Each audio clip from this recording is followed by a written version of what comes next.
Hello friends, welcome to HRIQ education. दोस्तों, कैसे हैं आप लोग? आई होप क्या बहुत ही अच्छे होंगे। साथ ही साथ आपकी तैयारी भी बहुत ही अच्छी तरीके से चल रहा होगा। बहुत दिनों के बाद मैं ये वीडियो लेकर आया हूँ आपके लिए कोर टॉपिक के ऊपर। ये जो एनर्जी एफिशिएंसी सर्विसेज लिमिटेड का एग्ज़ाम हुआ था, इसका क्वेश्चंस एनालाइज किया जाएगा इस वीडियो के अंदर। यहाँ पे इसका जो कोर टॉपिक हमारा है HR और IR, labour laws and organisational behaviour, इसके रिलेटेड जो भी क्वेश्चंस था, तो यहाँ पे 80 क्वेश्चंस कुल मिला के आया था। उसमें से हम यहाँ पे 40 क्वेश्चंस एनालाइज करेंगे, बाकी 40 नेक्स्ट वीडियो में आ जाएगा। आपको कल ही नेक्स्ट वीडियो आपको दे दिया जाएगा। तो बहुत दिनों के बाद मुझे कुछ टाइम मिला आपके लिए वीडियो बनाने के लिए, क्योंकि बहुत सारे क्वेश्चंस मेरे पास भी अभी पेंडिंग है जिसके रिगार्डिंग वीडियो अभी बनाना है। और साथ ही साथ मैं अभी काम कर रहा हूँ इंडस्ट्रियल रिलेशंस के MCQ सीरीज़ के ऊपर, तो वो भी आपको कुछ दिनों के अंदर अंदर ही मिल जाएगा। तो दोस्तों, चलिए शुरू करते हैं ये वीडियो को शुरू करने से पहले मैं आपको बता देना चाहता हूँ कि ये आपका असिस्टेंट ऑफिसर HR का एग्ज़ाम जो हुआ था 2020, आपका अक्टूबर 23 तारीख को ये एग्ज़ाम हुआ था। एनर्जी एफिशिएंसी सर्विसेज लिमिटेड, इसका जो एग्ज़ाम का पेपर है यहाँ पे डिस्कस किया जाएगा, एनालाइज किया जाएगा। तो वीडियो आपके लिए बहुत ही हेल्पफुल रहेगा, क्योंकि यहाँ पे क्वेश्चंस एनालाइज किया जाएगा, सिर्फ क्वेश्चन का आंसर नहीं, जो ऑप्शंस भी दिया गया है उसको भी डिटेल्ड आपको एनालिसिस मिल जाएगा। तो आप अगर लेबर लॉज MCQ के PDF खरीदना चाहते हैं, कि ये आपका जो IBPS SO, ESL, MOIL, ये सारे एग्जाम्स में बहुत ही हेल्पफुल रह चुका है। और साथ ही साथ आपका NTA नेट का एग्जाम भी है और EPSC EFO का एग्जाम भी है। यहाँ पे भी ये सारे जो क्वेश्चंस यहाँ पे है, कुल मिला के 600 क्वेश्चंस यहाँ पे है, जो कि आपका 18 लेबर लॉज कवर करता है। ये सारे यहाँ आपको मिल जाएगा इसका लिंक, तो आप इसको खरीद सकते हैं। तो दोस्तों, चलिए शुरू करते हैं आज का ESL का क्वेश्चंस एनालिसिस। तो फर्स्ट क्वेश्चन आपका यहाँ पे है, which theory of emergence of trade unionism states that workers use trade unions to meet needs of security, companionship, ego and so on. तो यहाँ पे कौन से थ्योरी जो आपका ट्रेड यूनियनिज्म का इमरजेंस का जो थ्योरीज यहाँ पे दिया गया था, तो नीचे जो दिया गया है इनमें से कौन सा थ्योरी आपका बोलता है कि वर्कर्स यहाँ पे ट्रेड यूनियन को यूज करते हैं अपने सिक्योरिटी, कंपेनियनशिप, ईगो, ये सब नीड को मीट करने के लिए। तो इसका आंसर आपका है सोशियो साइकोलॉजिकल थ्योरी। इसको दिया था रॉबर्ट F. हॉक्सी। तो ये तो आपका हो गया इस क्वेश्चन का आंसर। तो हम देख लेते हैं इंडस्ट्रियल डेमोक्रेसी थ्योरी कौन दिए थे। ये आपका वेब्स ब्रदर दिए थे, सिडनी एंड बिएट्रिस वेब्स। और इनके हिसाब से इंडस्ट्रियल डेमोक्रेसी थ्योरी के अंदर कैपिटलिज्म और सोशलिज्म, ठीक है, कैपिटलिज्म और socialism is directly proportional to trade unions. तो यहाँ पे कैपिटलिज्म या फिर सोशलिज्म जैसे बढ़ता है, उसके हिसाब से आपका ट्रेड यूनियन का जो इमरजेंस वो भी आपका बढ़ता है, ट्रेड यूनियन उसी के हिसाब से खड़ा होता है। तो नेक्स्ट आपका है आपका रिवोल्यूशनरी थ्योरी एक था, यहाँ पे जो दिया गया ऑप्शन नंबर 3 में रिवोल्यूशनरी थ्योरी आपका दिए थे कार्ल मार्क्स। तो कार्ल मार्क्स के हिसाब से यहाँ पे दो टाइप के जो यहाँ पे दो कैटेगरी में डिवाइड किए थे। एक तो थे आपका बॉर्गेजी, ठीक तरीके से मैं यहाँ पे लिख देता हूँ। ये रिवोल्यूशनरी थ्योरी के अंदर ये दो कैटेगरी में यहाँ पे डिवाइड किए थे। एक तो थे आपका बॉर्गेजी, जो आपका होते हैं कैपिटलिस्ट को ये यहाँ पे बोलते हैं बॉर्गेजी,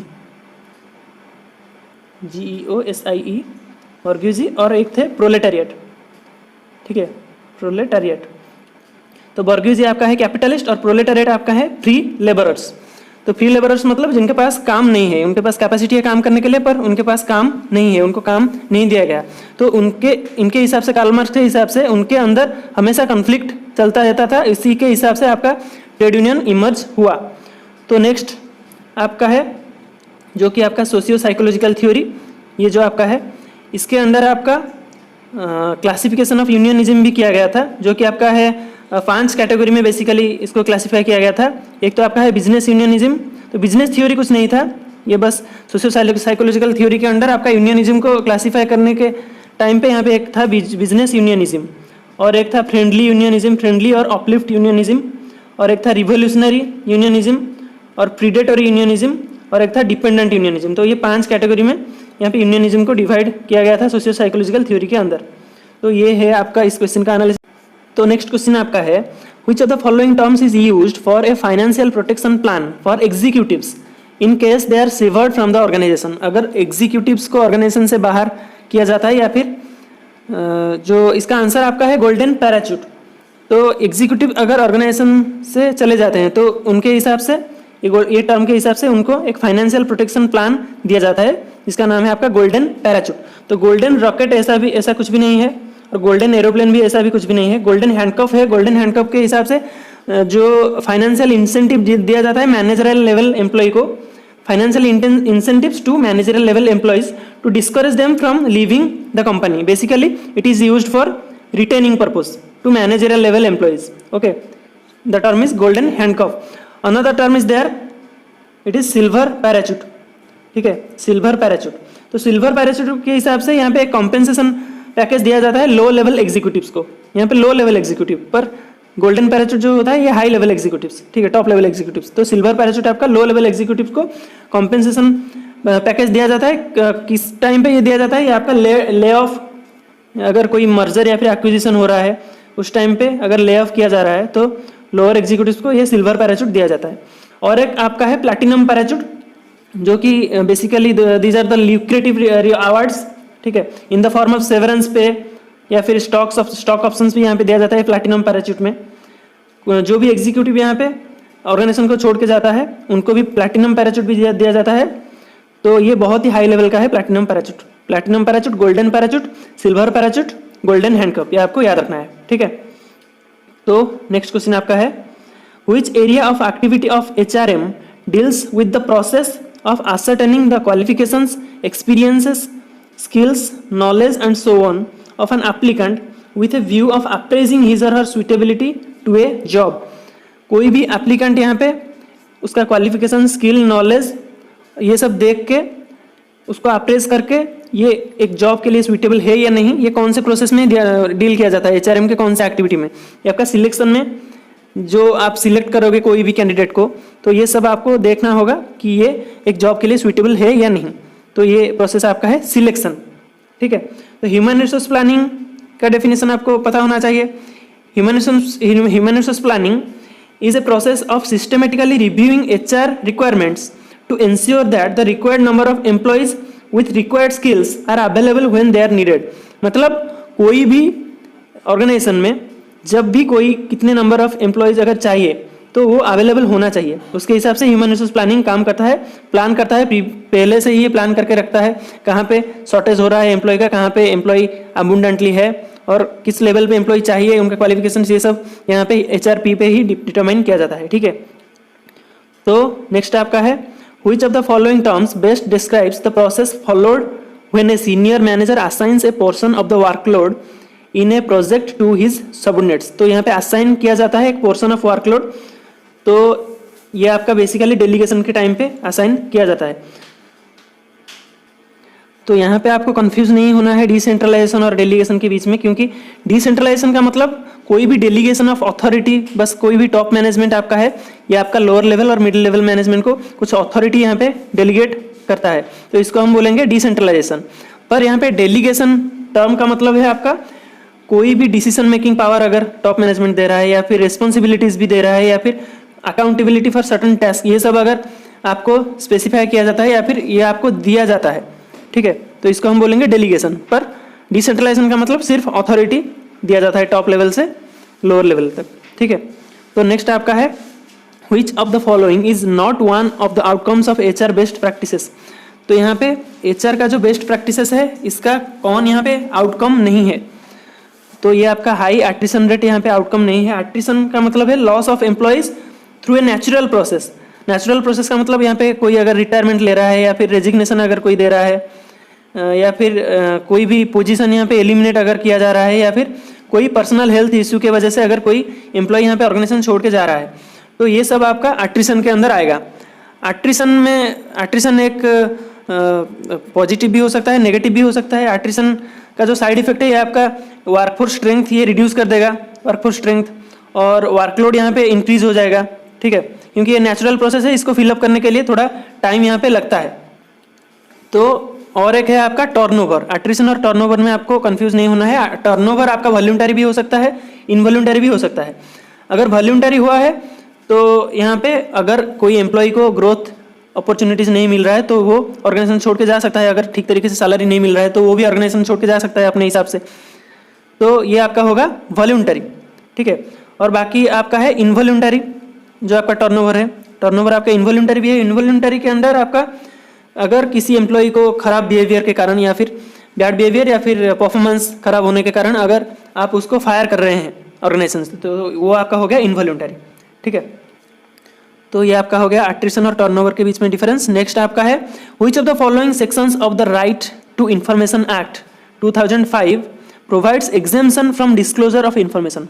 तो आरटीआई एक्ट के बारे में अगर आपको पता है 2005 के एक्ट के बारे में, ये सेक्शन 8 में आपको, सेक्शन 8 में आपको मिल जाएगा exemption from disclosure of information. ठीक है, तो नेक्स्ट क्वेश्चन आपका है which of the following fields is not a major contributor to the study of organisational behaviour. तो ओबी के फील्ड में यहाँ पे कौन से ये फॉलोइंग फील्ड है जो कि मेजर कंट्रीब्यूटर नहीं है? तो psychology is the scientific study of mind and behaviour, तो ये आपका एक कंट्रीब्यूटर है।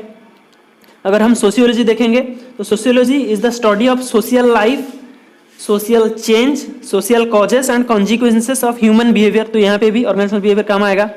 तो anthropology is the scientific study of humanity, that is the human behaviour और ह्यूमन बायोलॉजी और ह्यूमन कल्चर और सोसाइटीज, तो ये भी आपका ऑर्गेनाइजेशनल बिहेवियर के अंदर आएगा। पर यहाँ पे जियोलॉजी आपका study of earth's physical structure and substances, ये आपका ओबी के अंदर कहीं भी नहीं आता, तो इसलिए आपका जियोलॉजी आपका करेक्ट आंसर यहाँ पे हो गया। तो नेक्स्ट क्वेश्चन आपका है who among the following proposed bargaining theory of wages. तो वेज थ्योरी के अंदर आपका बार्गेनिंग थ्योरी ऑफ वेजेस आपका दिए थे जॉन डेविडसन। ठीक है, तो जॉन डेविडसन इसका करेक्ट आंसर आपका हो गया। तो इनके हिसाब से वेज कैसे यहाँ पे डिटरमाइन किया जाता था? एम्प्लॉयर और एम्प्लॉय या फिर ट्रेड यूनियन, ये दोनों के बीच में, एक तरफ आपका हो गया एम्प्लॉयर और दूसरी तरफ आपका एम्प्लॉयज और ट्रेड यूनियंस, इन दोनों के बीच में बार्गेनिंग होता था, उसके हिसाब से वेज यहाँ पे डिटरमाइन किया जाता था। तो ये आपका बार्गेनिंग थ्योरी ऑफ वेजेस जो जॉन डेविडसन दिए थे। तो नेक्स्ट आपका है what is the term used to refer to the systematic evaluation of individuals with respect to their performance on the job and their potential for development. तो ये आपका particular term आपका है परफॉर्मेंस अप्रेजल का, क्योंकि on the job आपका performance कैसा है और आपका अगर परफॉर्मेंस खराब है, आपका कहीं पे डेवलपमेंट का अपॉर्चुनिटीज है, वो भी यहाँ पे फीडबैक के थ्रू या फिर ट्रेनिंग के थ्रू दिया जाता है उसके बाद में। तो ये आपका है आपका परफॉर्मेंस अप्रेजल। तो नेक्स्ट आपका है which of the following is a Japanese term for an organisation's commitment to continuous improvement. तो यहाँ पे organisation's commitment to continuous improvement आपका है काइजन। तो काइजन में यहाँ पे एक पार्ट है आपका 5S। ठीक है, 5S ये आपको याद रखना है, 5S। तो 5S यहाँ पे है, उसको आपको याद रखना है। पहले तो यहाँ पे ठीक तरीके से लिख देता हूँ। यहाँ पे पहले तो आपका है सीरी, देन सिटन, देन सीजो, देन सिकेट्सू, देन फाइनली आपका है शित्सुके। तो इसका मतलब क्या है? सीरी का मतलब आपका है, यहाँ पे कलर चेंज करके लिखता हूँ अच्छा रहेगा। तो सीरी का मतलब यहाँ पे है सॉर्टिंग। ठीक है, तो सीटन का मतलब यहाँ पे है सिस्टमेटिक अरेंजमेंट, और सीजो का मतलब यहाँ पे है शाइनिंग और क्लीनलीनेस, ऑर्गेनाइजेशन में क्लीनलीनेस मेंटेन करना है। और सिकेट्सू का मतलब यहाँ पे है स्टैंडर्डाइजिंग, एक स्टैंडर्ड मेंटेन यहाँ पे करना है ऑर्गेनाइजेशन में, प्रोडक्शन में स्टैंडर्डाइजिंग। और शित्सुके का मतलब यहाँ पे है सस्टेनिंग। ठीक है, ये सारे का मतलब आपको याद रखना है, एग्जाम में ये बार बार आपका पूछा जाता है। तो ये सारे जापानीज टर्म आपका काइजन जो आपका है कंटिन्यूअस इंप्रूवमेंट, ये आपका टोटल क्वालिटी मैनेजमेंट में भी आता है। तो ये सारे टर्म आपको याद रखना है। ठीक है, और कोई भी एग्जाम में कोई भी टर्म यहाँ पे डाल सकता है। तो नेक्स्ट क्वेश्चन आपका है which of the following types of training is also known as sensitivity training. तो यहाँ पे सेंसिटिविटी ट्रेनिंग कौन से टाइप को ट्रेनिंग को यहाँ पे बोला जाता है? सेंसिटिविटी ट्रेनिंग का मतलब यहाँ पे है इंटेंस ग्रुप डिस्कशन यहाँ पे किया जाता है। तो यहाँ पे टी ग्रुप ट्रेनिंग को यहाँ पे बोला जाता है सेंसिटिविटी ट्रेनिंग। तो और भी कुछ यहाँ पे है जो कि आपका है एनकाउंटर ग्रुप्स और ह्यूमन रिलेशंस भी यहाँ पे आता है, और ग्रुप डायनामिक्स ट्रेनिंग भी यहाँ पे दिया जाता है। तो ये आपको याद रखना है। ठीक है, नेक्स्ट आपका है who among the following had developed the managerial grid that presented 5 alternative behavioural styles of leadership. तो मैनेजरियल ग्रिड पे यहाँ पे 5 अल्टरनेटिव बिहेवियरल स्टाइल्स दिया गया था। तो उसको कौन यहाँ पे प्रेजेंट किए थे मैनेजरियल ग्रिड को? यहाँ पे दिए थे Robert Blake and Jane Mouton. Blake and Mouton यहाँ पे दिए थे। तो वो जो 5 कैटेगरी में डिवाइड किया गया था, ग्राफिकल रिप्रेजेंटेशन इसका है, ठीक तरीके से हम देख लेते हैं। पहले तो आपका है 1 by 1, then 9 by 1, then middle में आपका आता है 5/5, देन एंड में आपका आता है 1, 9 और 9, 9। ठीक है, तो 1 में आपका क्या है, यहाँ पे नीचे आपको दिया जाएगा प्रोडक्शन। ठीक है, प्रोडक्शन वर्सेस पीपल, एम्फासिस यहाँ पे किसको दिया जाता है उसी के हिसाब से, पीपल, प्रोडक्शन वर्सेस पीपल। तो प्रोडक्शन 1 में अगर लो प्रोडक्शन एम्फासिस और लो पीपल एम्फासिस दिया जाता है उसको हम बोलेंगे इम्पोवरिस्ड मैनेजमेंट। ठीक तरीके से यहाँ पे लिख देता हूँ। तो 1 आपका है इम्पोवरिस्ड। ठीक है, तो नेक्स्ट आपका है 9-1 मतलब पीपल को यहाँ पे ज़्यादा एम्फासिस दिया जाता है, प्रोडक्शन को उतना एम्फासिस नहीं मिलता। तो 9-1 में आपका है कंट्री क्लब। और 5-5 बीच में जो आपका है मिडिल ऑफ द रोड, 5-5 आपका है मिडिल ऑफ द रोड। यहाँ पे प्रोडक्शन को भी एवरेज एम्फासिस और पीपल को भी एवरेज एम्फासिस, पीपल का जो वेलफेयर उसको भी एवरेज एम्फासिस दिया जाता है। नेक्स्ट आपका है 1-9 में आपका प्रोडक्शन को बहुत ज़्यादा एम्फासिस और पीपल को बहुत कम एम्फासिस यहाँ पे दिया जाता है। इसको हम बोलेंगे टास्क मैनेजमेंट, क्योंकि ये आपका टास्क ओरिएंटेड है। और सबसे बेस्ट जो आपका है 9-9 ये आपका है टीम मैनेजमेंट। यहाँ पे प्रोडक्शन को भी एम्फासिस दिया जाता है और पीपल को भी एम्फासिस दिया जाता है। तो ये सब आपको याद रखना है। तो नेक्स्ट आपका है which of the following conventions of the ILO international labour organisation had a bearing on the enactment of the equal remuneration act 1976। तो इक्वल रिम्यूनरेशन एक्ट जो आपका 1976 है, ये कौन से कन्वेंशन के तहत ये आपका बेसिक यहाँ पे बना था। तो ये आपका कन्वेंशन नंबर 100 इसका सही आंसर है। और आपका कन्वेंशन नंबर 111 ये भी इंडिया ने रेटिफाई किया हुआ है, जो कि आपका है discrimination against employment and occupation, जो कि आपका एम्प्लॉयमेंट और ऑक्यूपेशन में कोई भी डिस्क्रिमिनेशन नहीं होना चाहिए, उसके हिसाब से ये कन्वेंशन बना है। और कन्वेंशन नंबर यहाँ पे 118 एंड 123 ये इसको अभी तक इंडिया ने रेटिफाई नहीं किया है, पर 118 के अंदर आपका है social security for migrant workers और 123 के अंदर आपका है minimum age for underground work के लिए मिनिमम एज यहाँ पे कितना है उसके हिसाब से ये कन्वेंशन 123 है। तो ये आपका है कन्वेंशन ILO का। तो नेक्स्ट आपका है which of the following constitutional amendment acts has empowered the state to provide up to 10% reservation in education and public employment for economically weaker sections। तो EWS कैटेगरी अभी 10% रिजर्वेशन दे रहा है general category के अंदर। तो यहाँ पे कौन से कॉन्स्टिट्यूशनल अमेंडमेंट के तहत ये आपका एम्पावर किया गया था स्टेट को। ठीक है, तो ये आपका 103rd amendment, the constitutions 103rd amendment act के अंदर ये आपका हुआ था, EWS इंट्रोड्यूस किया गया था, स्टेट को ये पावर दिया गया था। तो नेक्स्ट आपका है परफॉर्मेंस अप्रेजल एरर के बेस में ही आपका है। Next question, which of the following effects best describes the situation when one aspect of an individual's performance influences the evaluation of the entire performance of the individual.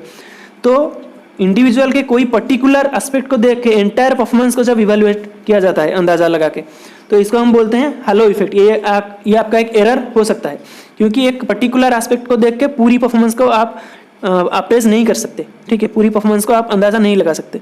पूरी performance को अंदाजा लगाने के लिए पूरा परफॉर्मेंस आपको एनालाइज करना पड़ेगा। कोई पर्टिकुलर एस्पेक्ट को देख के ये आपका पूरी परफॉर्मेंस अच्छा है या फिर बुरा है ये आपका एनालाइज नहीं कर सकते। तो हेलो इफेक्ट को छोड़ के और भी बहुत सारे हैं। यहाँ पे स्पिल ओवर इफेक्ट भी एक है। स्पिल ओवर इफेक्ट के मतलब यहाँ पे when managers continue to rate an employee based on past performance. तो यहाँ पे पास्ट परफॉर्मेंस को बेस करते हुए अगर करंट परफॉर्मेंस को उतना एम्फासिस नहीं मिलता तो पास्ट परफॉर्मेंस को बेस करते हुए ही आपका परफॉर्मेंस अप्रेज किया जाता है, तो उसको हम बोलेंगे स्पिल ओवर इफेक्ट। ये भी आपका सही नहीं है। तो और एक आपका है स्टाटस इफेक्ट, जो कि आपका over rating employees in higher level jobs and under rating employees in low level jobs. तो यहाँ पे स्टाटस को देख के एम्प्लॉय का यहाँ पे परफॉर्मेंस को अप्रेज किया जाता है या फिर रेट किया जाता है। जैसे कि आपका हायर लेवल जॉब में जो एम्प्लॉयड है उनको यहाँ पे हाईली रेट किया जाता है और लोअर लेवल जॉब में जो एम्प्लॉयड है उनको यहाँ पे लो रेट किया जाता है। ऐसा नहीं होना चाहिए। तो रिसेंसी इफेक्ट भी आपका एक था। रिसेंसी इफेक्ट के अंदर आपका प्रेजेंट परफॉर्मेंस को ही कंसिडर किया जाता था, पास्ट परफॉर्मेंस को उतना इंपॉर्टेंस नहीं दिया जाता था। तो ये सब आपका है परफॉर्मेंस अप्रेजल एरर्स। तो नेक्स्ट क्वेश्चन हम देखते हैं। तो यहाँ पे मिनिमम वेजेस एक्ट 1948 के अंदर आपका both farm labour and unorganised worker को यहाँ पे कंसिडर किया जाता है। तो ऑप्शन 1 यहाँ पे करेक्ट आंसर हो गया। नेक्स्ट क्वेश्चन आपका है the top layer that provides a user with an interface to a network is called the dash layer of the OSI model. तो OSI मॉडल यहाँ पे आपका है कंप्यूटर, यहाँ पे कंप्यूटर नॉलेज में आपको पढ़ाया जाएगा। तो इसको भी मैं यहाँ पे ठीक तरीके से लिख देता हूँ। OSI मॉडल के सबसे टॉप लेयर आपका है एप्लीकेशन लेयर, ठीक है, एप्लीकेशन लेयर। देन आपका है प्रेजेंटेशन लेयर, देन आपका है सेशन लेयर, देन आपका है ट्रांसपोर्ट लेयर, देन आपका है नेटवर्क लेयर, नेटवर्क, देन आपका है डाटा लिंक लेयर, और फाइनली आपका है फिजिकल लेयर, ठीक है। तो यहाँ पे एप्लीकेशन लेयर में यहाँ पे सर्विसेज प्रोवाइड किया जाता है यूजर को, जो यहाँ पे दिया गया है with an interface to a network, तो ये आपका है एप्लीकेशन लेयर। प्रेजेंटेशन लेयर में यहाँ पे ट्रांसलेशन, कंप्रेशन और एन्क्रिप्शन किया जाता है प्रेजेंटेशन लेयर में। तो सेशन लेयर में यहाँ पे टर्मिनेट किया जाता है सेशन को, या फिर एस्टेब्लिश या फिर मैनेज किया जा सकता है कोई भी सेशन को। तो ये तीन आपका सॉफ्टवेयर लेयर हो गया, एप्लीकेशन, प्रेजेंटेशन और सेशन लेयर। तो ट्रांसपोर्ट लेयर आपका है, इसको बोला जाता है heart of the OSI model, transport layer. तो ये आपका message delivery from the process to process यहाँ पे करता है ट्रांसपोर्ट लेयर। तो नेटवर्क लेयर यहाँ पे moving packets from source to destination, यहाँ पे पैकेट्स मूव करता है from source to destination. Then आपका है data link layer, data link layer यहाँ पे error free transfer of data frames, तो डाटा फ्रेम जो होता है यहाँ पे एरर फ्री ट्रांसफर करता है।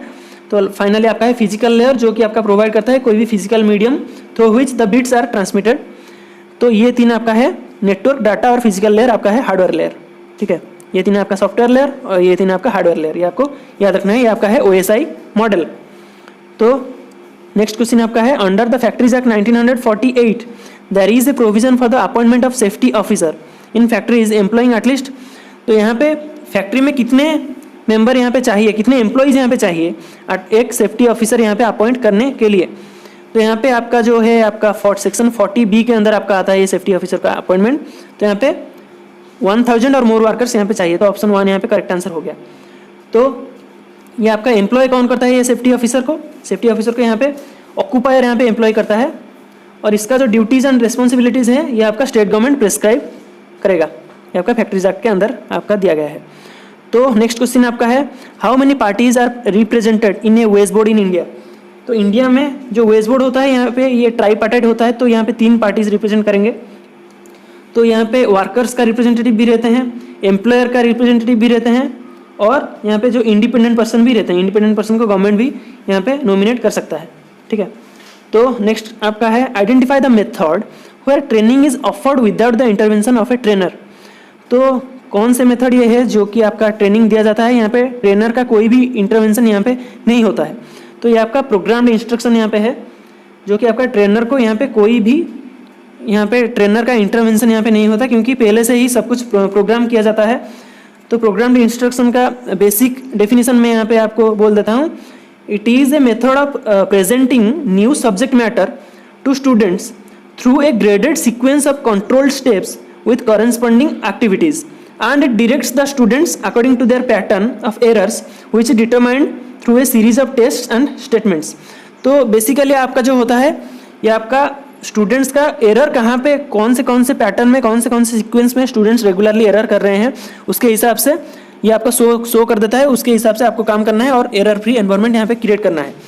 तो एक एग्जाम्पल हम यहाँ पे प्रोग्राम्ड इंस्ट्रक्शन का ले सकते हैं। प्रोग्राम्ड इंस्ट्रक्शन आप अगर कोई भी टाइपिंग टेस्ट ऑनलाइन देंगे तो वहाँ पे आपका कौन से पर्टिकुलर वर्ड या फिर कौन से पर्टिकुलर लेटर में आपका एरर हो रहा है वो आपको शो कर देगा, तो वो भी एक टाइप का आपका प्रोग्राम्ड इंस्ट्रक्शन है, ठीक है।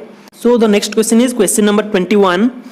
It is asked about which model evaluates the benefits of training for skills that are hard to quantify such as attitudes and behaviours.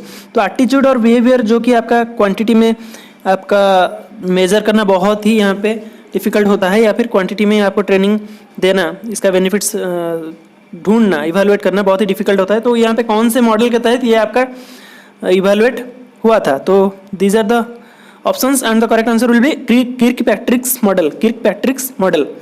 तो according to the Kirkpatrick model, it is a method of evaluating the results of training and learning program basically, and it has 4 levels. So the level 1 is your reaction, then level 2 is your learning, then level 3 is the behavior, then level 4 is the result. So these are the 4 levels under the Kirkpatrick's model. Then the next question is, which of the following is not a condition that supports the development and implementation of the CRM strategy. तो आपका CRM strategy का मतलब आपका है customer relationship management. तो business के अंदर ये आपका प्रॉफिट कमाने के लिए आपका कस्टमर्स के साथ रिलेशंस मेंटेन करना होता है, कितने हिसाब से आपका कम्युनिकेशन कितना इंपॉर्टेंट होना चाहिए, बिजनेस कम्युनिकेशन, ये सब यहाँ पे डिटरमाइन किया जाता है। तो उसके हिसाब से CRM स्ट्रैटेजी जो आपका होता है उसका डेवलपमेंट और इम्प्लीमेंटेशन के हिसाब से कौन सा यहाँ पे एक कंडीशन नहीं हो सकता। तो यहाँ पे पीपल यहाँ पे इंक्लूड होता है और डाटा इन्फॉर्मेशन टेक्नोलॉजी भी यूज़ किया जाता है, साथ ही साथ लीडरशिप और कल्चर भी यहाँ पे CRM स्ट्रैटेजी को हेल्प करता है। तो आपका पैटेंट यहाँ पे जो होता है ये आपका इंक्लूड बेसिकली नहीं होता। तो यहाँ पे पैटेंट क्या है, पैटेंट का मतलब आपका है जो गवर्नमेंट कोई भी अगर कोई चीज़ आपका है उसको ये पैटेंट देता है, मतलब ये गवर्नमेंट आपको एक अथॉरिटी दे रहा है, एक लाइसेंस दे रहा है कि आपका ही ये चीज़ को प्रोडक्शन करने के लिए या फिर मैन्युफैक्चर करने के लिए आपके पास ही लाइसेंस है और कोई ये चीज़ को मैन्युफैक्चर नहीं कर सकता, आप किसी को इस चीज़ की टेक्नोलॉजी के बारे में नहीं बता सकते। इसको हम बोलते हैं पैटेंट। ये अभी जो कोविड सिचुएशन आया है, यूएस के गवर्नमेंट जो होता है, यूएस के जो गवर्नमेंट है, जो बाइडन उनका प्रेसिडेंट, तो ये अपने जो कंपनीज हैं जो कि आपका वैक्सीन प्रोड्यूस करता है, ये इसका जो फाइजर एक कंपनी है वो आपका वैक्सीन प्रोड्यूस करता है, तो उसको पैटेंट सेल करने के लिए ये मना किया है। बाहर कोई भी देश को ये अपना जो वैक्सीन के जो टेक्नोलॉजी है इसको शेयर करने के लिए इसको कम्प्लीटली बैन करके रखा हुआ है। तो इसीलिए ये अपना वैक्सीन का टेक्नोलॉजी शेयर नहीं कर पा रहे हैं, साथ ही साथ ये ज़्यादा प्रॉफिट कमा रहे हैं और बहुत सारे देश को वैक्सीन बेच रहे हैं। फिर भी अगर आप वैक्सीन का टेक्नोलॉजी शेयर करेंगे तो और भी रैपिड स्पीड में आपका और भी रैपिडली आपका वैक्सीन का प्रोडक्शन बहुत सारे देश में हो जाएगा। तो कोविड का जो क्राइसिस है इसी के हिसाब से ही बहुत ज़्यादा मेरे हिसाब से ये जो वैक्सीन टेक्नोलॉजी शेयर करने का जो पैटेंट यहाँ पे रोक लगा गया है, यहाँ पे वो भी बहुत सारे हैम्पर कर रहा है जो भी पुअर कंट्रीज़ हैं उनको टेक्नोलॉजी शेयर करने के लिए, उनको वैक्सीन पाने के लिए। तो ये हो गया आपका। नेक्स्ट क्वेश्चन आपका है which of the following theories assumes that welfare activities are provided to create good impression on the minds of the labour force and the public. तो पब्लिक यहाँ पे है, तो इसका आंसर आपका है पब्लिक रिलेशंस थ्योरी। तो ये थ्योरीज ऑफ लेबर वेलफेयर के अंदर आता है। आपका यहाँ पे 7 थ्योरीज यहाँ पे है। तो रिलीजियस थ्योरी भी है। रिलीजियस थ्योरी का मतलब यहाँ पे है every good work is an investment for future rewards. तो यहाँ पे फ्यूचर रिवार्ड के लिए जो भी गुड वर्क करना चाहिए ये आपका एक इन्वेस्टमेंट के तहत यहाँ पे लिया जाता है रिलीजियस थ्योरी के अंदर। और जो आपका पॉलिसिंग थ्योरी या फिर पॉलिस थ्योरी इसको भी बोलते हैं, तो ये आपका क्या है, एक minimum standard of welfare provide किया जाता है। किसके बाद ये किया जाता है, कोई भी अगर कंपल्सन यहाँ पे हो, एम्प्लॉय के ऊपर अगर कोई प्रेशर दिया जाए कोई भी वेलफेयर देने के लिए, तो ही ये प्रोवाइड करता है, नहीं तो ये नहीं करता। तो ये आपका है पॉलिसिंग या फिर पॉलिस थ्योरी। तो नेक्स्ट आपका है ट्रस्टीशिप थ्योरी। ट्रस्टीशिप थ्योरी को महात्मा गांधी जी ने बहुत ज़्यादा एम्फासाइज किया था। तो इसके हिसाब से इसको और भी एक नाम दिया जाता था, पैटर्नलिस्टिक थ्योरी भी इसको बोला जाता था। ट्रस्टीशिप थ्योरी, पैटर्नलिस्टिक थ्योरी भी इसको ही बोला जाता था। तो ये क्या है आपका, employees should provide funds continuously for the welfare of employees. Employer should provide funds. यहाँ पे एम्प्लॉयर को कंटिन्यूअसली यहाँ पे ऑनगोइंग एक्टिविटीज़ या फिर ऑनगोइंग वेलफेयर एक्टिविटीज़ करने के लिए एम्प्लॉय के लिए फंड प्रोवाइड करना चाहिए। एक ट्रस्ट के थ्रू ये प्रोवाइड होगा, तो एम्प्लॉयर ही प्रोवाइड किएगा। ये जो फंड जो है ये एम्प्लॉयर ही प्रोवाइड करेगा एम्प्लॉय के लिए। तो ये आपका है ट्रस्टीशिप थ्योरी। और भी आपका थ्योरीज है, जैसे कि आपका फिलैंथ्रोपिक थ्योरी। फिलैंथ्रोपिक का मतलब मैन्स लव फॉर मैनकाइंड। तो मैन इंस्टिंक्टिव ये नेचर है जो कि कभी भी अगर मैनकाइंड पे कोई भी डिफिकल्टीज आता है तो मैन उसको ही दूर करने के लिए कोशिश करना चाहिए। ये आपका है फिलैंथ्रोपिक थ्योरी। तो यहाँ पे और भी एक है प्लाकेटिंग थ्योरी, एक है प्लाकेटिंग थ्योरी। तो प्लाकेटिंग थ्योरी का मतलब आपका है timely and periodical acts of labour welfare can appease workers. तो वर्कर्स को यहाँ पे शांत रखने के लिए, वर्कर्स को यहाँ पे खुश रखने के लिए टाइमली और पीरियडिकल यहाँ पे लेबर वेलफेयर एक्टिविटीज़ होना चाहिए, तो कि वर्कर्स सेटिस्फाई होकर ज़्यादा मोटिवेट होके अच्छा प्रोडक्शन करेंगे या फिर अच्छा काम करेंगे। तो पब्लिक रिलेशंस थ्योरी तो यहाँ पे आपको बोला गया है। और एक आपका है फंक्शनल एफिशिएंसी थ्योरी। तो आपका जो पब्लिक रिलेशंस थ्योरी है बेसिकली पब्लिकली स्टंट दिखाने के लिए, पब्लिक को शांत रखने के लिए पब्लिक रिलेशंस थ्योरी का यूटिलाइज होता था। तो पब्लिक रिलेशंस थ्योरी में आपका बेसिकली गुडविल मेंटेन होता था लेबर और मैनेजमेंट के बीच में या फिर मैनेजमेंट और पब्लिक के बीच में, ठीक है। तो और एक आपका है जो कि आपका है फंक्शनल और एफिशिएंसी थ्योरी और एक है। तो इसके हिसाब से वेलफेयर वर्क्स जितना ज़्यादा आप करोगे वर्कर्स का एफिशिएंसी उतना ज़्यादा बढ़ेगा, क्योंकि खुश होकर ज़्यादा काम करेगा तो आपका प्रोडक्शन भी बढ़ेगा उसके हिसाब से। ये आपका है फंक्शनल और एफिशिएंसी थ्योरी। ये सब आपका हो गया थ्योरीज ऑफ लेबर वेलफेयर, ठीक है, ये आपको याद रखना है। तो नेक्स्ट आपका है which of the following is not a type of performance reward for employees। तो यहाँ पे कौन सा एम्प्लॉय के हिसाब से परफॉर्मेंस रिवार्ड नहीं है। तो परफॉर्मेंस बोनस तो आपका रिवार्ड है, कमीशन भी रिवार्ड है, इंसेंटिव प्लान भी आपका परफॉर्मेंस रिवार्ड ही है, वर्क लाइफ बैलेंस आपको खुद करना पड़ता है, या आपका कोई भी परफॉर्मेंस रिवार्ड नहीं है। तो यहाँ पे नेक्स्ट क्वेश्चन आपका है question number 25, the degree to which an individual is pragmatic, maintains emotional distance and believes that ends justify means. तो इसका मतलब आपका है कोई भी इंडिविजुअल अगर यहाँ पे प्रैक्टिकल सोच रहा है या फिर इमोशनल डिस्टेंस यहाँ पे मेंटेन कर रहा है, तो इसको हम बोलेंगे मैकियावेलियनिज्म, ये टर्म यहाँ पे यूज किया जा रहा है। तो बाकी जो आपका है कॉन्साइंसियसनेस या फिर एक्स्ट्रावर्सन, एग्रीएबलनेस, ये आपका सब आता है बिग 5 मॉडल के अंदर, बिग 5 मॉडल ऑफ पर्सनालिटी। तो बिग 5 मॉडल को ठीक तरीके से हम अभी समझेंगे। बिग 5 मॉडल को दिए थे O.P. जॉन, बिग 5 मॉडल को दिए थे। तो यहाँ पे एक्स्ट्रावर्सन एक था, एक्स्ट्रावर्सन ये जो थर्ड पॉइंट, इसका मीनिंग आपका आता है जो भी आपका सोशिएबल या फिर टॉकेटिव या फिर असर्टिव पर्सनालिटीज जो है ये आपका एक्स्ट्रावर्सन के अंदर आएंगे। और एग्रीएबलनेस के अंदर आपका कौन आएंगे, जो भी गुड नेचर्ड या फिर कोऑपरेटिव या फिर ट्रस्टिंग पीपल जो आपका है, ये सब आपका आएगा एग्रीएबलनेस के अंदर। कॉन्साइंसियसनेस, ये जो आपका फर्स्ट पॉइंट है, कॉन्साइंसियसनेस के अंदर आपका आएंगे responsible, dependable, persistent and achievement oriented, ये सब आपका आएंगे कॉन्साइंसियसनेस के अंदर। और दो भी आपका था, एक है आपका इमोशनल स्टेबिलिटी, ठीक है, इमोशनल स्टेबिलिटी और ओपननेस टू एक्सपीरियंस, ठीक है।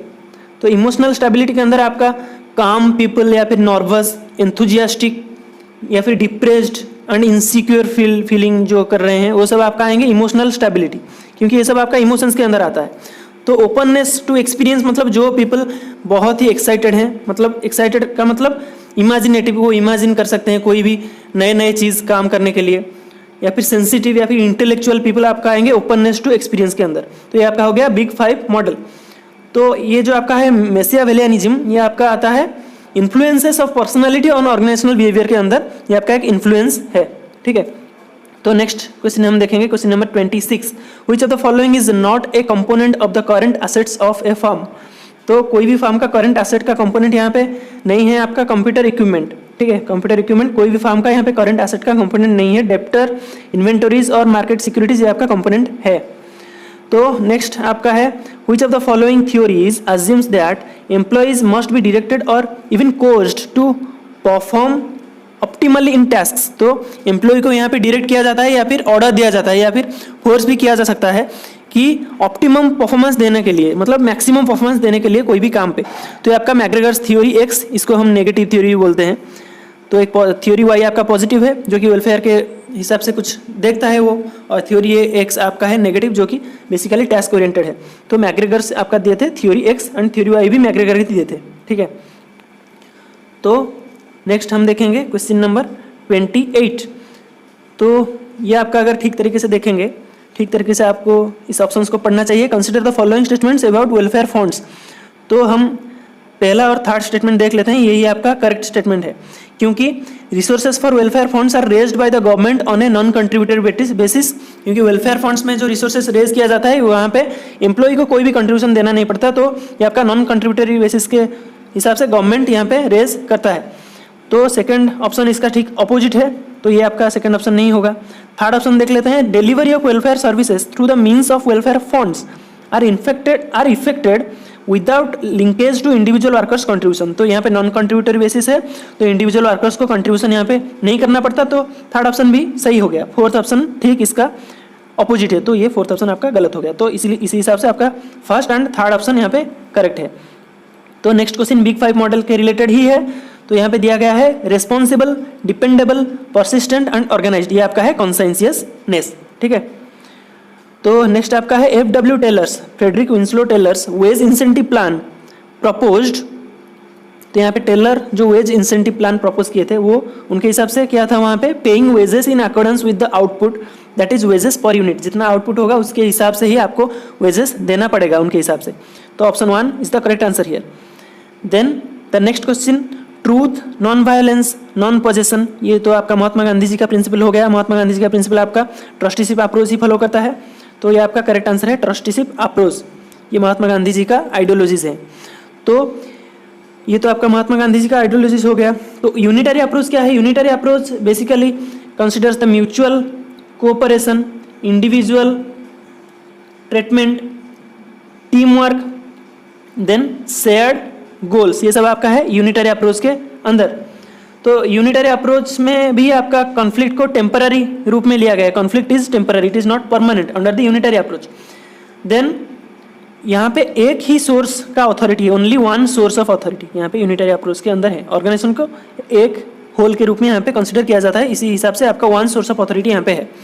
तो कॉन्फ्लिक्ट अप्रोच आपका है मार्क्सिस्ट अप्रोच, जो कि आपका है कॉन्फ्लिक्ट अप्रोच। ये बोल रहे थे कि जो कॉन्फ्लिक्ट है ये इनएविटेबल है, ठीक है। कॉन्फ्लिक्ट अप्रोच के अंदर conflicts between employers and employees is inevitable. तो ये आपका कॉन्फ्लिक्ट कहाँ से ये जनरेट होता है? कोई भी कैपिटलिस्ट सोसाइटी जहाँ पे फॉर्मेशन होता है, मार्क्सिस्ट आएगा तो कैपिटलिस्ट जरूर आएगा।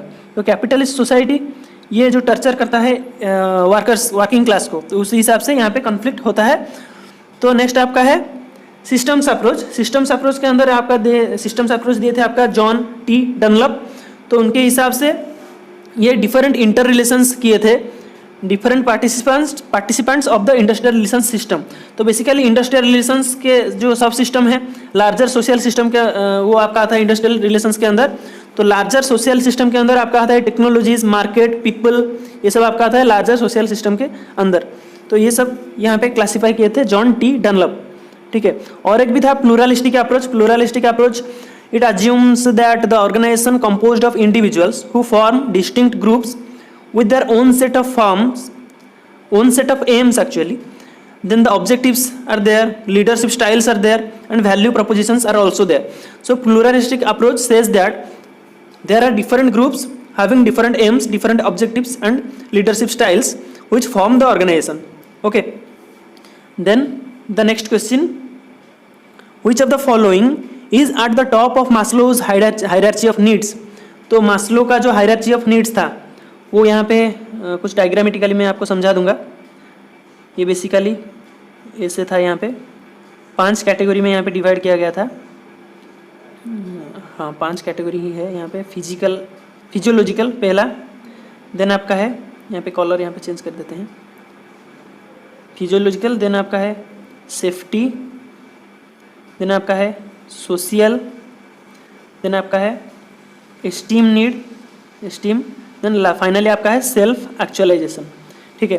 तो फिजियोलॉजिकल नीड आपका है सबसे नीचे वाला, मतलब लोअर ऑर्डर नीड में आपका आता है फिजियोलॉजिकल नीड। इसके अंदर आपका आता है हंगर, थर्स्ट, शेल्टर, सेक्स, ये सब आपका आता है फिजियोलॉजिकल नीड के अंदर।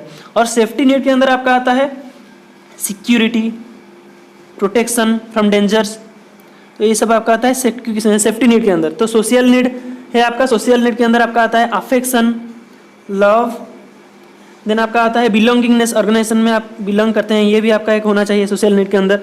देन एस्टीम नीड के अंदर आपका आता है सेल्फ रेस्पेक्ट, ठीक है, सेल्फ रेस्पेक्ट। और आपका अचीवमेंट, ऑटोनोमी, अगर आप सुन रहे हैं तो अच्छे तरीके से ये आपको याद रखना चाहिए। ऑटोनोमी भी आपका आता है एस्टीम नीड के अंदर। और स्टेटस रिकॉग्निशन, ये भी आपका आता है एस्टीम नीड के अंदर, ठीक है। और फाइनली आपका है सेल्फ एक्चुअलाइजेशन। ये सारे नीड फुलफिल होने के बाद ही आप सेल्फ एक्चुअलाइजेशन नीड को ढूंढेंगे या फिर फुलफिल करने के लिए कोशिश करेंगे। तो इसके अंदर आपका है ग्रोथ और सेल्फ फुलफिलमेंट, ये सब आपका आता है सेल्फ एक्चुअलाइजेशन नीड। तो ये आपका टॉप ऑर्डर नीड है, टॉप मोस्ट सेल्फ एक्चुअलाइजेशन। तो ऑप्शन 2 यहाँ पे करेक्ट आंसर है। देन द नेक्स्ट क्वेश्चन, आज पर the ways fund theory, wages fund theory of wage determination, wage rate depends on. तो वेज फंड थ्योरी यहाँ पे कौन दिए थे? वेज फंड थ्योरी यहाँ पे दिए थे Adam Smith and Stuart Mill, ये आपका दिए थे वेज फंड थ्योरी। ये दिए थे आपका 1930 में इस थ्योरी को दिया गया था। उनके हिसाब से वेज फंड एक फिक्स्ड फंड यहाँ पे ऑर्गेनाइजेशन में है, ये फंड यहाँ पे ज़्यादा या कम नहीं होने वाला। तो उसी फंड के हिसाब से वर्कर्स को वेज दिया जाएगा। अगर यहाँ पे कम वर्कर होंगे तो वहाँ पे ज़्यादा वेज मिलेगा, अगर कम वर्कर हैं तो ज़्यादा वेज मिलेगा, अगर ज़्यादा वर्कर हैं तो यहाँ पे कम वेज मिलेगा, क्योंकि फंड यहाँ पे फिक्स्ड है। तो यहाँ पे लिखा गया है the ratio of the workforce to the amount of working capital to be spend directly on the purchase of the labour. तो जितना वर्किंग कैपिटल यहाँ पे फिक्स्ड कैपिटल है उसको directly purchase of the labour में यहाँ पे लेबर को परचेज के लिए यहाँ पे स्पेंड किया जाएगा, उसके हिसाब से रेशियो डिटरमाइन किया जाएगा वेज रेट। तो नेक्स्ट आपका है what is an aggressive financing strategy. तो नीचे जो दिया गया है उनमें से कौन सा आपका अग्रेसिव फाइनेंसिंग स्ट्रैटेजी है। तो when A portion of permanent assets is financed with short term sources, कोई भी अगर परमानेंट एसेट आपका है उसका एक कुछ भी पोर्शन यहाँ पे शॉर्ट टर्म सोर्सेस के लिए यहाँ पे अगर फाइनेंस किया जाता है तो उसको हम अग्रेसिव फाइनेंसिंग स्ट्रैटेजी बोलेंगे। तो नेक्स्ट आपका है which of the following articles of the Constitution of India makes special provision for the advancement of any socially and educationally backward classes of citizens और for the scheduled castes and scheduled tribes. तो आपका जो Constitution of India है SC BC या फिर SC and ST के लिए कोई भी प्रोविजन या फिर एडवांसमेंट अगर करेगा तो ये कौन से आर्टिकल के अंदर आपका आता है। ये आपका आता है आर्टिकल 15(4) के अंदर आपका आता है।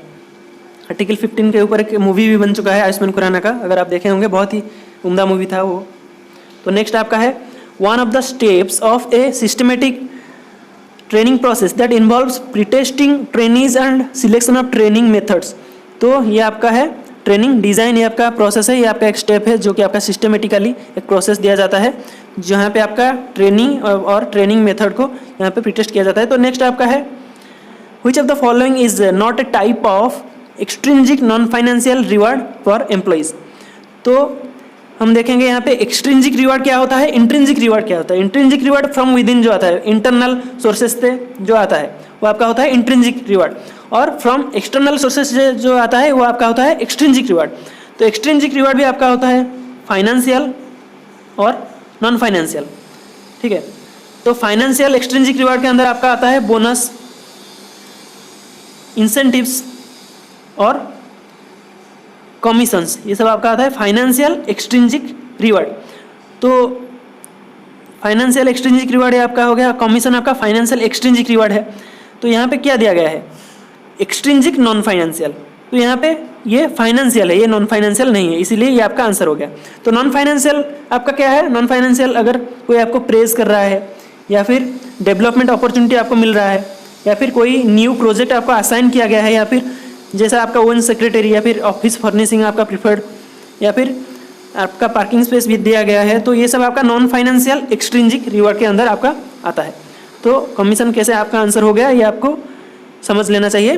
तो नेक्स्ट क्वेश्चन आपका है which of the following is a systematic method to determine the relative worth of a job in comparison to other jobs within an organisation. तो ऑर्गेनाइजेशन में कोई भी जॉब को देखते हुए कोई भी जॉब को कंपेयर करते हुए एक जॉब का अगर रिलेटिव वर्थ यहाँ पे निकाला जाता है तो वो टर्म आपका है जॉब इवैल्यूएशन। तो ये तो आपका हो गया जॉब इवैल्यूएशन, ये हो गया आपका रिलेटिव वर्थ। तो overall worth of the job कैसे डिटरमाइन किया जाता है, वो आपका है जॉब एनालिसिस को बोलते हैं हम ओवरऑल वर्थ, ठीक है। Job evaluation relative worth, job analysis overall worth, ठीक है। तो ये सब हो गया। तो नेक्स्ट ऑप्शन में आपका दिया गया है एक जॉब एनरिचमेंट। जॉब एनरिचमेंट एक है टर्म और एक है आपका जॉब एनलार्जमेंट। इसके बारे में भी कुछ जान लेना चाहिए, ये भी आपका एग्जाम में बार बार पूछा जाता है क्योंकि आपका जॉब एनरिचमेंट जो होता है वो उसको हम बोलेंगे वर्टिकल जॉब लोडिंग, क्योंकि यहाँ पे रिस्पॉन्सिबिलिटी और अथॉरिटी यहाँ पे इंक्रीज होता है, ठीक है। तो ये जॉब एनरिचमेंट और जॉब एनलार्जमेंट बहुत आपका मोटिवेशनल फैक्टर्स हैं। तो जॉब एनरिचमेंट को हम बोलेंगे वर्टिकल जॉब लोडिंग क्योंकि यहाँ पे रिस्पॉन्सिबिलिटीज और अथॉरिटी यहाँ पे इंक्रीज होता है, और जॉब एनलार्जमेंट को हम बोलेंगे हॉरिजॉन्टल जॉब लोडिंग।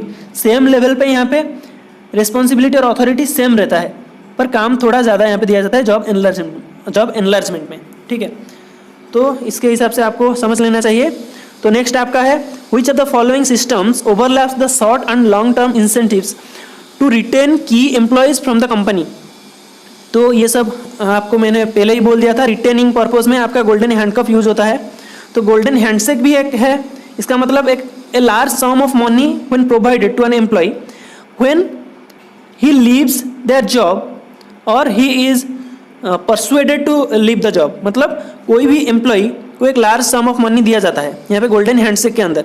कब दिया जाता है, अगर वो जॉब छोड़ देता है या फिर उसको हम जॉब छोड़ने के लिए राजी कर देते हैं, उसके हिसाब से गोल्डन हैंडशेक दिया जाता है। मतलब हम आपके साथ हैंडशेक कर रहे हैं, हम आपको अलविदा दे रहे हैं इस पैकेज के साथ, ठीक है, इस मॉनिटरी पैकेज के साथ। तो नेक्स्ट आपका है last question of this video, क्योंकि 80 क्वेश्चन आपका आया था सब्जेक्ट डिसिप्लिन से, तो मैं यहाँ पे 2 वीडियो बना रहा हूँ। तो फाइनल क्वेश्चन इस वीडियो का, ethical theories are those that propose to describe the morally correct way of acting. तो एथिक्स में एक थ्योरी, कुछ थ्योरीज भी हैं। तो आपका नॉर्मेटिव थ्योरी के अंदर आपका आता है यूटिलिटेरियनिज्म, ये मैं आपको यहाँ लिख देता हूँ, यूटिलिटेरियनिज्म, और आपका आता है डेंटोलॉजी, वर्च्यू एथिक्स, ईगोइज्म और सोशल कॉन्टैक्ट या फिर सोशल जस्टिस। ये सब आपका आता है नॉर्मेटिव थ्योरी ऑफ एथिक्स या फिर एथिकल थ्योरीज के अंदर, ये सब आपका आता है। तो ये प्रपोज करता है to prescribe the morally correct way of acting, कैसे आप मोरली करेक्टली आपका काम करेंगे, मोरल को देखते हुए, इस थ्योरी से।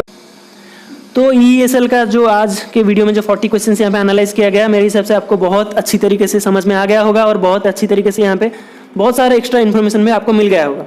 तो नेक्स्ट वीडियो के साथ मिलते हैं नेक्स्ट 40 क्वेश्चन के साथ। तो तब तक पढ़ते रहिए, खुश रहिए। जय हिंद, जय भारत।